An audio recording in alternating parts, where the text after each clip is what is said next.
fidèle, dynamique, enthousiaste, on le loue pour des soirées, si vous voulez, des banquets, je ne peux pas demander à la fin de la réunion.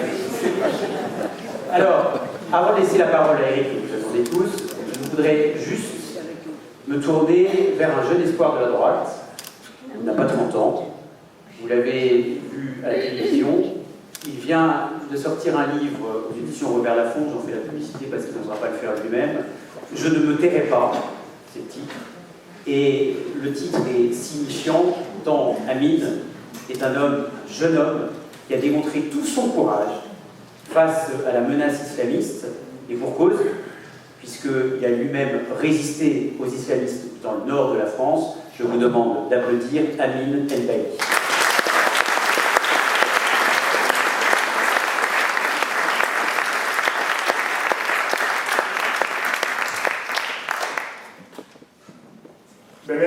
Merci cher Geoffroy. Merci pour ton accueil dans cette belle salle, sans trahir de secret. Avant de venir à Neuilly, Geoffroy m'a demandé si cette salle allait être remplie, parce qu'on m'a dit qu'à Paris, on ne soutenait pas Éric, on soutenait Bruno. Moi, j'ai rejoint Éric, parce qu'Éric, c'est un homme qui est capable de parler à toutes les droites. À la droite du Sud, à la droite parisienne, à la droite du Nord. Je viens de Roubaix et je suis très fier ce soir d'annoncer mon soutien à Éric Ciotti.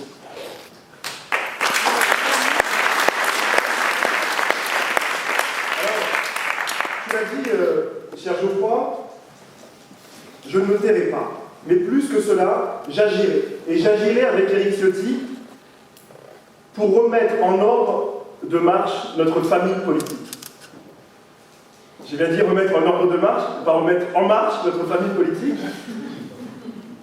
D'abord parce que notre famille politique est la première formation politique du pays.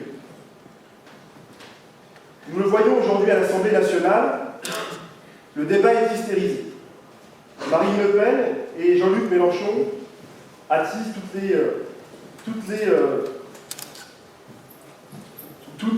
les regards. Mais je voudrais d'abord vous parler de mon engagement.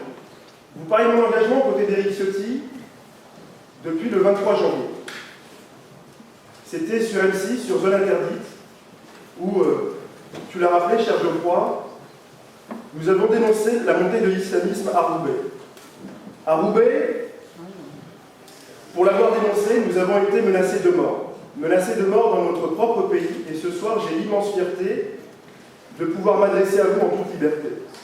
Pendant 6 mois, j'ai été placé sous protection policière.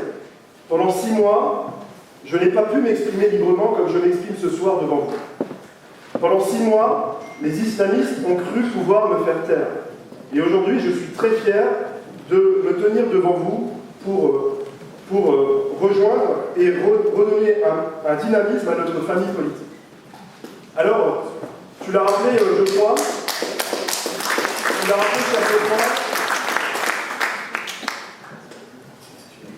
notre famille politique a besoin de changement. Le besoin de changement, c'est être capable d'aller bien plus que les idées. Les idées qui, depuis 15 ans, n'ont pas changé dans notre famille politique. 3 Français sur 4 se disent inquiets pour leur avenir. Mais selon Macron, tout va bien. 130 000 OQTF inexécutés. Mais selon Macron, tout va bien. 100 attaques au couteau par jour. Mais selon Macron, tout va bien. Avec Éric Ciotti, nous allons incarner ce changement. Et je veux ce soir féliciter Éric Ciotti pour l'amendement qu'il a fait adopter en commission des lois. Désormais, les places en centre de rétention administrative vont passer de 1300 à 3000 places pour expulser les clandestins qui n'ont plus rien à faire sur le territoire.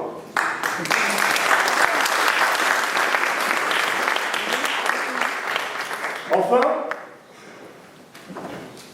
oui, nous allons continuer, cher Éric, à agir. Nous allons agir dignement, non pas contre, mais avec nos compatriotes musulmans qui subissent l'islamisme. Ils sont plus de 4 millions. 4 millions dans notre pays à refuser cet islamisme rampant dans un certain nombre de quartiers. 4 millions à vouloir dire non à un islam consulaire importé tout droit des pays du Maghreb et de la péninsule arabique. Avec Éric, nous aurons le courage de dire la vérité aux Français, le courage aussi, je l'espère, de pouvoir porter des idées nouvelles. Bâtir, je l'espère, un islam de France, un islam qui respecte les valeurs de la République, un islam qui respecte aussi les autres religions dans notre pays. Je suis un enfant d'immigrés. J'ai grandi à Roubaix, dans l'une des villes les plus pauvres de France. Dans cette ville qui m'a vu naître et grandir, cette ville qui a accueilli mes parents et mes grands-parents immigrés et ouvriers, cette ville qui ensuite s'est communautarisée. Et c'est grâce à l'internat Sainte-Marie-Cassel, au Mont Cassel dans les Flandres, que j'ai pu apprendre davantage sur la culture de notre pays, sur la civilisation de notre pays, sur l'histoire de notre pays. Tous ces éléments qui aujourd'hui sont remis à mal par le wokisme et par la gauche. Lutter contre l'islamisme, c'est affirmer notre culture française. Et alors oui, je l'espère, cher Éric, avec toi, j'espère que nous aurons le courage enfin de dire la vérité aux Français, d'inscrire, si tant est un jour dans la Constitution, les racines chrétiennes de notre pays. Parce que oui, la France a une histoire, et parce que oui, la laïcité doit être respectée par tous, mais la laïcité, ce n'est pas l'effacement et le reniement de notre histoire. Alors merci à tous, merci à vous de m'avoir accueilli, merci à toi Geoffroy, merci à toi Éric, je suis très fier d'accomplir ce bout de chemin avec toi, et j'espère qu'avec vous, le 3 et 4 décembre prochain, nous pourrons enfin reconstruire notre famille politique avec Éric Ciotti. Merci.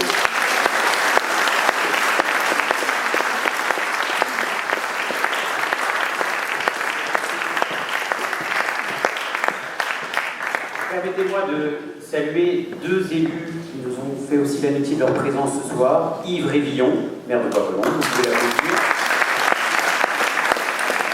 Merci de ta présence. Et Vincent Franqui, lève-toi Vincent. Conseiller départemental d'Eixel. Merci beaucoup Valmy. Si vous voulez que la droite renoue avec sa tradition militante, avec son indépendance, avec sa liberté et avec sa force, un seul vote, Éric Ciotti.